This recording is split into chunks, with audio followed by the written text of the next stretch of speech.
We got three headlines, three problems, and one clock is ticking. The President of the United States is reportedly drafting new strike options against Iran. A classified State Department cable is making the rounds. The White House wants a coalition to reopen the Strait of Hormuz, which is going to be kind of a tricky thing considering Germany and what they just said about the United States. And here's what nobody in the mainstream media is telling you. Trump has a legal deadline. It's running out fast. Now there are questions that the ceasefire could have paused the War Powers Act of 60 days. I'm Ben Dykes, 20 years United States Navy, operated in some of these waters that they're arguing about on television. I'm going to give you the operational reality, not like this pundit spin. So let's get into it. We've got three storylines converging simultaneously. And the first one is going to be the strike options discussion because the president is reportedly reviewing renewed combat operations. Trump is reportedly reviewing renewed combat operations with military advisors. Apparently yesterday had a long briefing with the Joint Chiefs of Staff and all the leaders of the different branches there about what options could be back on the table. And some of the options included targeted strikes on the IRGC, their naval assets, the ones that they have left, and their nuclear-related facilities. Now, this isn't confirmed by the Pentagon. A lot of information surrounding this, including this story here out of Bloomberg. It's also been confirmed by CENTCOM that Central Command asked the United States Army to send these long-range missiles. They're called Dark Eagles. They're a hypersonic missile with about a 1,725-mile range. They're not moving these into the area as a precaution. This is a move very, very coordinated as to what they're planning to do. There is information also coming out that Iran has they've started moving oil out in pipelines. So this would bypass the need for the Strait of Hormuz to be open, also bypass the need for the United States Navy's blockade. So are these Dark Eagle missiles being sent in to attack some of these strategic sites where the oil was being moved? I don't know, but whenever Pakistan's getting involved on the backside, taking oil from Iran and then also trying to host like negotiations, it tells you who they're really working for. And or Pakistan's looking out for themselves. They want a good deal. They want to play middleman on multiple levels, and they want to play middleman with Iran because it's going to give them a little bit of, viability or maybe a seat at the table when it comes to China, when it comes to Russia. So Pakistan is acting completely on their own. They do not care about anything other than themselves. But with these briefings, with the Secretary of War and the Joint Chiefs of Staff Chairman Raisin Kane, they're going to open up more options for Trump. Now, there was a exchange yesterday in Congress. There was an exchange yesterday in Congress. The Secretary of War, Pete Hegseth, was testifying there, talking about the budget, what actions were going to be taken, what actions have been taken. And he was asked about the ceasefire because the president typically gets 60 days to deploy troops like this. The Secretary of War had his own take on this, and I'm not sure what to believe. We're right at the 60-day deadline.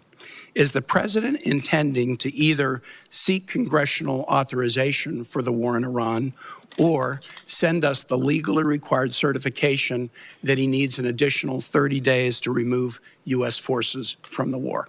On Iran, ultimately, I would defer to the White House and White House counsel on that. However, we are in a ceasefire right now, which our understanding means the 60-day clock pauses or stops in a ceasefire.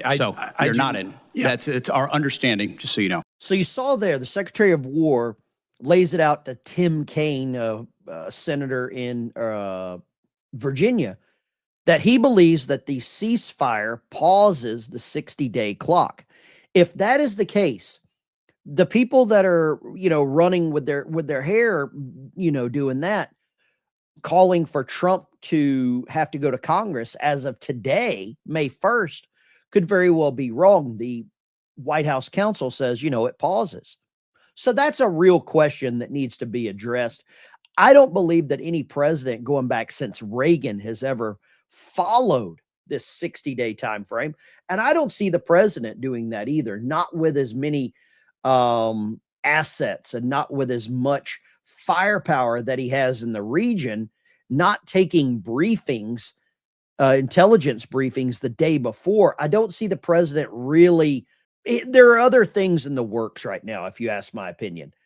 And I believe by Iran not coming to the table, by Iran not wanting to give up the opportunity to, build nuclear weapons or continue enriching uranium, that this puts a lot of the ownership on the president. He's got to carry through on these things.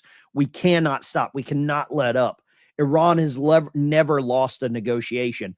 Now, this story coming out of Reuters and various others, I covered this just a couple of days ago. The German Chancellor Merz basically said the United States was weak. Iran had embarrassed us. The president of the United States fired back and said, you know what, we're going to pull troops out of Germany.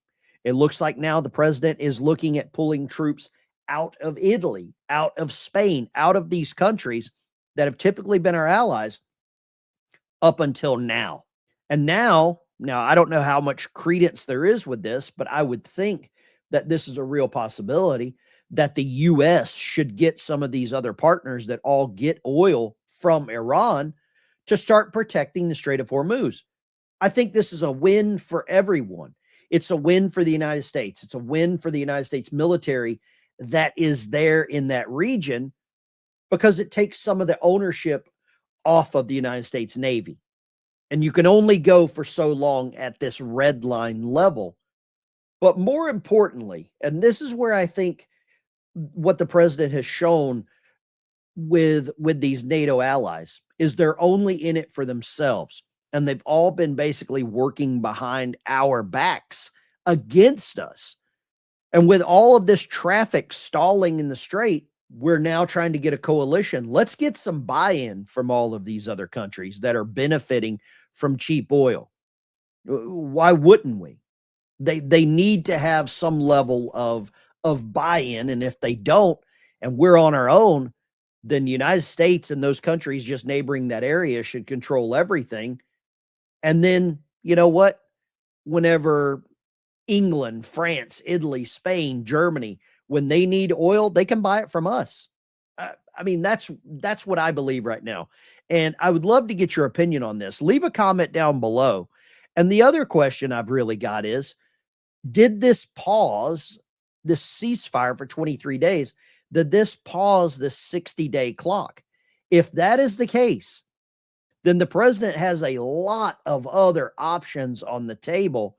But there are other, questions, crossroads, concerns to get involved in. This article comes from the War Zone, and they're talking about some of these crossroads that needs to be addressed. They've just pulled the Gerald Ford out of that area. They're sending it back. So they've got the Bush and they've got the Lincoln, and they've also got the Wasp, a couple of other LHAs with aircraft capabilities. But there probably needs to be some other options, and they address a lot of these. The big one, like I said, was this war powers clock. And, if it does reset that, Lindsey Graham, I know a lot of people are really, very fond, or he's not one of your favorites, but I kind of agree with him on this. Ignore the war powers deadline. No other president has followed it, and get done what needs to happen. Last night, Senate Republicans stopped a floor vote in the Senate. Democrats were trying to pass a war powers resolution. They voted it down 51-46. Fetterman voted with Republicans. Rand Paul voted with Democrats. So nothing really new, but you can see that the majority of support from the Republicans, even a Democrat, is finish the job. You have to get this done. And with the United States Navy and the United States military bringing in these Dark Eagle launchers, it should send a real message to Iran that the United States military is not done yet. They are bringing in more firepower. So that should really, if I was Iranian and I heard that they were sending in something called the Dark Eagle, and this is it right here, this hypersonic missile, it's got So Iran moved their launchers out of this 300-mile range of precision strikes. So that's why the military has countered this and brought in, this material. And I know I see this first comment, why not use a jet? Well, we saw what happened with that the F-16 or F-15 Strike Eagle pilot that went down. Why use a jet when we can sit back and just, obliterate them from 1,700 miles away? I really think that is the move going forward. There's so much information. We haven't seen boots on the ground yet. I don't know if that's going to be a real thing for this conflict. I would like to think that the president can go back to doing exactly what was working, which was just kinetic strikes all over that region. It looks like they have the capability now of getting Lebanon to the table to set up a ceasefire between Lebanon and Israel. That's never happened before, or it's been a hell of a long time.